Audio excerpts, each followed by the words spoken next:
In March 2015, 12 UN delegates embarked on a mission to the Bahamas to face one of the most feared predators on Earth, the shark.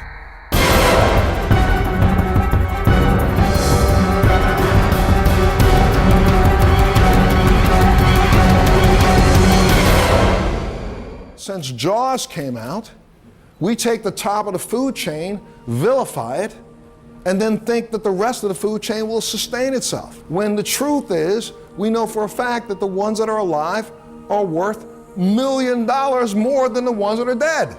And what the Bahamas has done is set an example for the rest of the world. And this is not in any aspersion to those who haven't caught up yet. What we want you to do is to understand that this initiative is here, it can be replicated, and we want you to have an experience over the next couple of days that's going to blow you away, make you go back to the halls of the UN and say, you know, they're doing something here, guys. In 2011, the Bahamas became only the 4th country in the world to establish a shark sanctuary, prohibiting the commercial fishing of sharks, thus protecting the more than 40 species of the animal found in its waters. A much-needed measure since sharks face extinction primarily due to overfishing and illegal shark finning. But sharks know no boundaries, and the need to protect them goes far beyond Bahamian waters.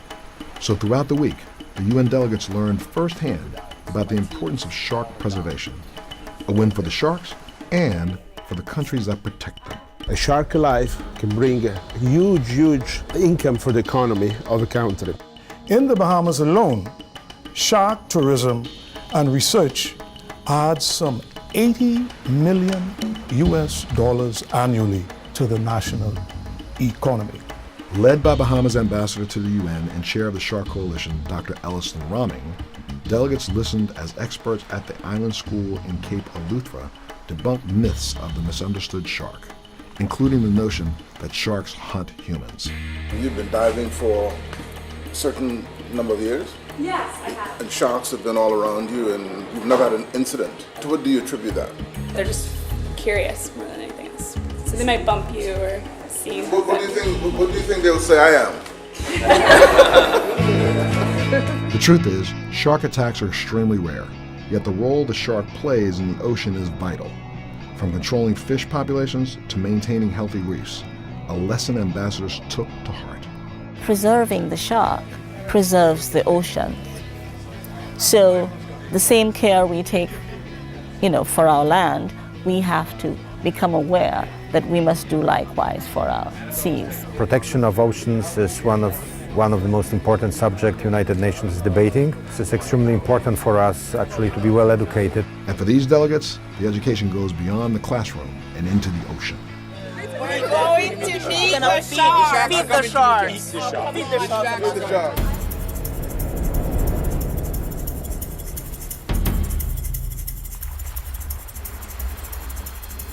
The delegates got a feel for the shark by stroking and holding a baby. Just one at a time, guys. Yeah. And then back up. And that's strange. Please go ahead, guys. Breathe the shark. Smooth one way. Ooh, that's a nice shade. Yeah. Just gently, try not to squeeze it too much. Wow. There you go. Anybody wants to check out? Brandon has to take her first. Get a photo of this quick. Her mouth is moving. She's got to breathe. She's breathing.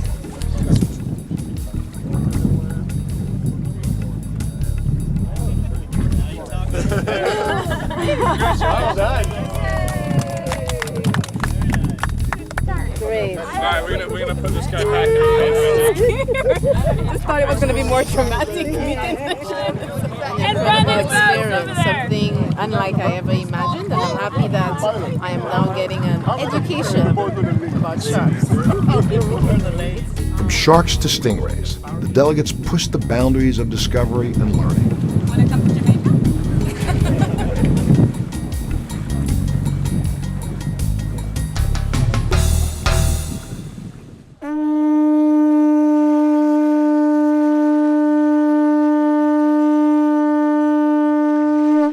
Great day in Bahamas. Next, delegates headed to Stewart's Cove, an example of ecotourism and one of the world's leading shark diving tour companies.